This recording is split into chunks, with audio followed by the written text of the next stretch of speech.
She is Luna, an online influencer who lives for attention.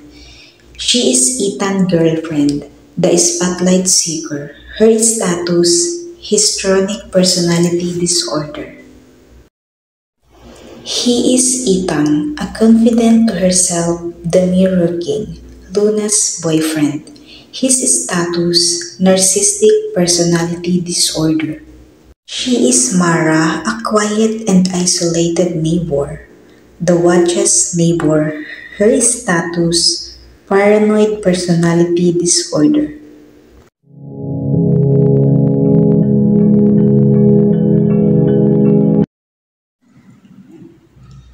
Hi everyone! I just want to say thank you for staying with me during this difficult time. I've been hurting so much lately and I didn't know who to trust anymore. Because someone close to me, someone I love, hurt me.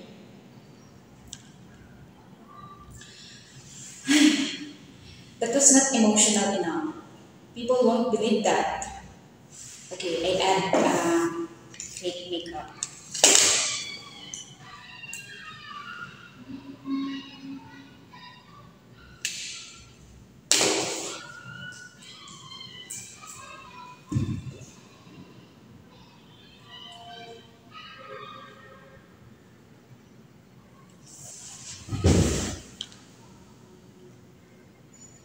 Hi guys, please just keep me in your prayers. I'm experiencing depression because someone close to me is hurting me.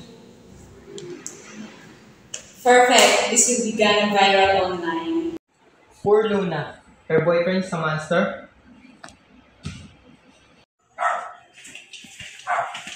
Luna! You make me look like an abuser online, Luna. Ethan, calm down. It's just a content. It's just a video. Content? You accuse someone close to you of hurting you. People think it's me. Do you have any idea what this reputation? I just needed attention and our engagement was going down. This is not about us. This is about me. My name, my image, my reputation, my follower. You humiliated me. Ethan, stop. You're hurting me. You embarrass me one more time. You'll regret it. They're yelling again. It's about me. I know it. They've been talking about me for weeks.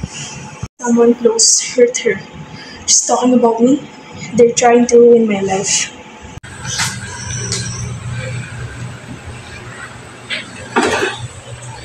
I need proof.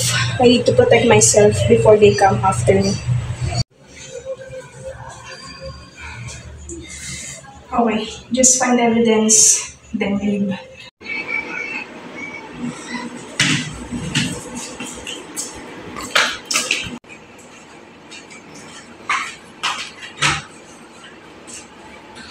Who are you? Stay away from me. Look what you're planning.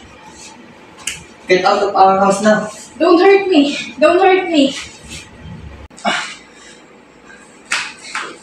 Did you do? I didn't mean to. I thought you were trying to kill me.